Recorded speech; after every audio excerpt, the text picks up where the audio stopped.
First of all, it's a pleasure to be here, particularly on the topic of transportation, and specifically waterborne transportation.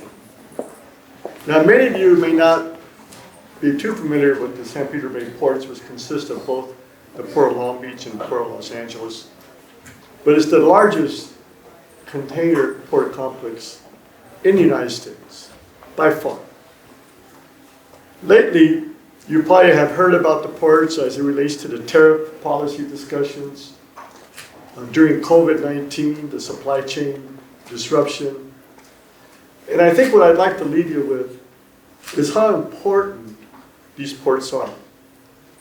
California is the fourth largest economy in the world.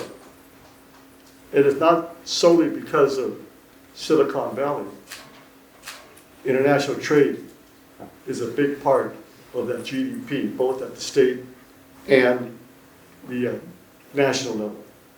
So if you've never had a chance to visit the port, go on our webpage. We do public tours because it's an amazing complex to see when you go behind the scenes at the terminals. Because everything you see in front of us more likely came from somewhere else in the world, whether it's textile, clothing, equipment, and it comes to the ports. So, right now we're celebrating 20 years of leading green. And that 20-year period commenced back in 2005, when at the time I was a harbor commissioner, one of 5 commissioners on that Port of Long Beach Commission. And by occupation, I'm an attorney.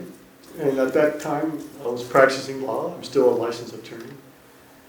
And when I came onto the commission in 2003, I thought we needed to move cargo in a more sustainable fashion. Those of you who may not remember that period, there was a real activism on the environmental community, or by the environmental community, with regard to the pollution emanating from the port complex. And at that time, those of you who remember what the 710 corridor looked like back then, we had all these container trucks up and down the freeway, like we do today. But the difference is they were dilapidated, used trucks, and literally black smoke coming out of the tailpipe. And you would see black smoke coming out of the vessels in terms of the smokestacks at the port. So something needed to be done. And hence the evolution of the Port of Long Beach, moving forward with a green port policy formalized in 2005. That, at the time, was a cutting-edge policy. It was not only related to trucks and what we needed to do, the transformation of trucks, but also vessels. So it was transportation in relation to trade. Imports coming from Asia and cargo moving through the corridors of the state of California and beyond the state. At that time, the Green Port agenda was not very popular with the industry. Of course, I want to thank the environmental advocates who back then kind of forced that agenda, to be quite frank with you. And I want to thank the environmental advocates of today, which continue to advocate for a better world with regard to issues related to climate change, congestion, emission pollutions that impacts our communities. So after 2005, about a year later, November 2006 to be specific, the Port of Los Angeles and the Port of Long Beach came together and formulated the Clean Air Action Plan. It was an action, and a very aggressive action, to move forward a partnership between the two ports to tackle a transformation of truck drainage. That is, these trucks that were moving containers on the freeway. And thus, we started really moving forward to accomplish a resume of leading green. And Long Beach at the time, I think, in my opinion, was really aggressive and assertive on this agenda. I had testified before the City Council of Long Beach in September of 2004 regarding a planned development at the time in the Port Complex. NRDC was opposing that development. And I spoke on behalf of the Harbor Commission, and I said to the City Council, whether you approve this expansion, it was an EIR that we were addressing, whether you approve it or deny it, whether you agree or disagree, either way, the Port of Long Beach will be a green port. And of course, at that time, people wondered, well, you know, it's nice to hear words, but where's the action? And I would represent to you, after 20 years of leading green, it's a resume of success. We moved forward to shore power the berths at the terminals where these international vessels arrive, so that they would hook up to electricity and not use the diesel engines and the type of bunker fuel used during that era that polluted the air. We moved forward with our partnership with the Port of Los Angeles with the Clean Truck Plan in 2008 to transform truck drainage. And today, it's a success. I don't think you see any container ports coming from the port complex that are emitting black smoke in the tailpipes, from the tailpipes. Now, if you do see trucks, more than likely they're not from the port, because all we could do is move forward to make this transformation of container trucks. And I also say that we did this with the collaboration of the industry, the collaboration of the regulatory agencies of the state of California. So it was a collaboration of various stakeholders, private sector, the ports, and of course, the state and the regulatory agencies. And today we have reduced diesel soot in excess of 90% from the 2005 baseline. There's no other port complex that has accomplished that result, whether in the nation or international sphere. And I will tell you that the Port of Long Beach is known both around the nation and internationally as a leader in environmental sustainability with regard to transportation, whether it's trucks, whether it's vessels, harbor craft, locomotives. That's a little bit more challenging given that our jurisdiction with the railroads are rather limited, federal preemption. But I will say that the railroads are working today on zero-emission locomotives. They have that on the map, on their design. For the Port of Long Beach and the San Pedro Bay Complex, we currently have a zero-emission locomotive in a demonstration form. So I think the future with regard to what we're doing in reducing emissions in transportation from the port complex not only is bright, because we're moving towards zero emission.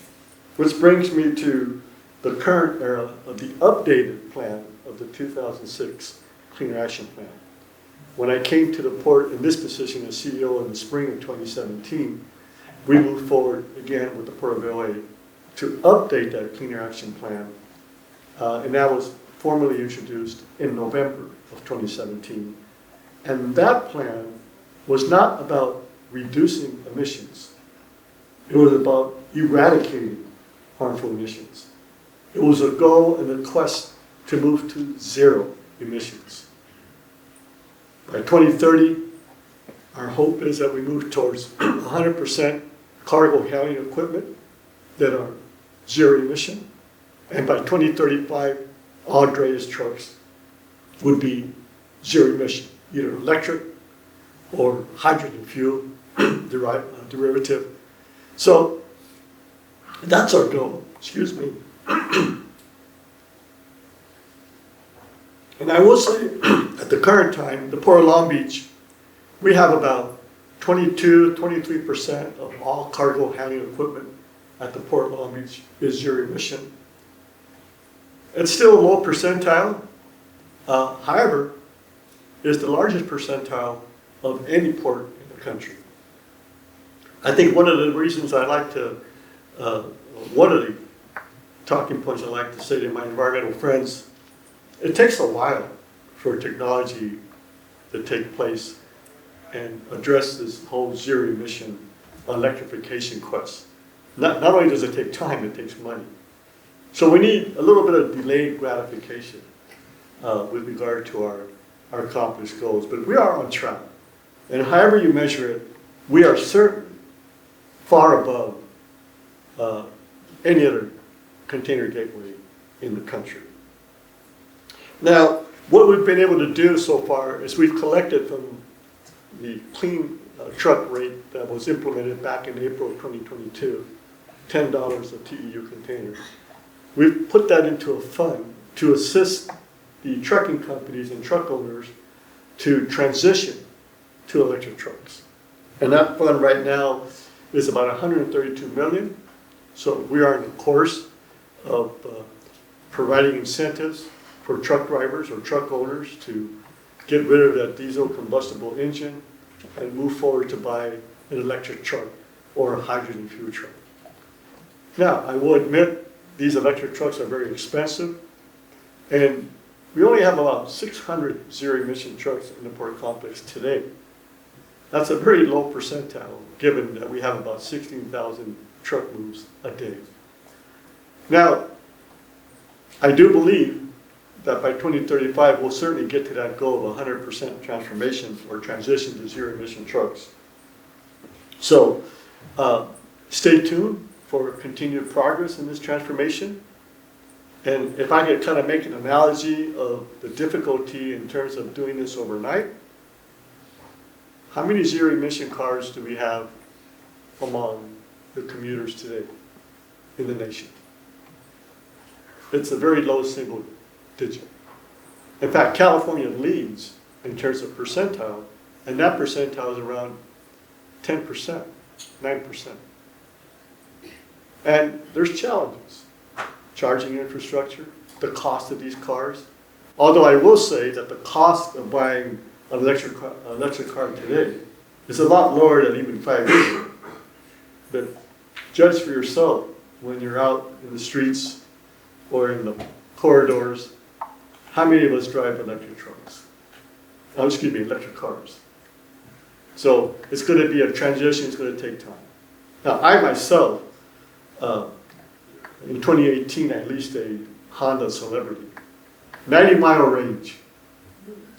Wasn't the car that I really wanted, but in my position, you have to lead by example, right? And then a few years later, I bought a Tesla in 2021, and pretty expensive at that time. But again, one of the principles of leading is you have to lead by example. But not many people are able to do that, so it's going to take some time. But getting back to the port, I think the message I want to leave with you is the transition that we have made to change the dynamic of transportation with regard to the port industry, be it trucks, be it vessels. Right now we're working on infrastructure and on a project, and we're having a zero-emission tugboat. So a lot of progress is being made. In 2023, we implemented the Zero-Emission Energy Resilient Operation policy, which again focuses on prioritizing a transition of diesel combustible equipment to electric equipment. Now, let me pause a little bit and tell you a little bit more about the Port of Long Beach and how we continue to lead and be visionary. A couple years ago, we presented the concept of Pier W, which is a concept of staging and integrating wind turbines at the port complex, which would be used up and down the coast, Central and Northern California more specifically, in accordance with the goal that Governor Newsom has of converting offshore platform energy to give us 25 gigawatts by 2045. By 2045. You know what China has today? In excess of 40. They're approaching 50 gigawatts. The point I'm trying to make is why we're leading on that vision there are other parts of the world, particularly in China, you'd be surprised what they're doing with regard to the transition to renewable energy and zero emission. And if I was in Shanghai about a month ago, I could tell you about 35% of the cars you see in Shanghai are electric. And you know right away because they have green license plates.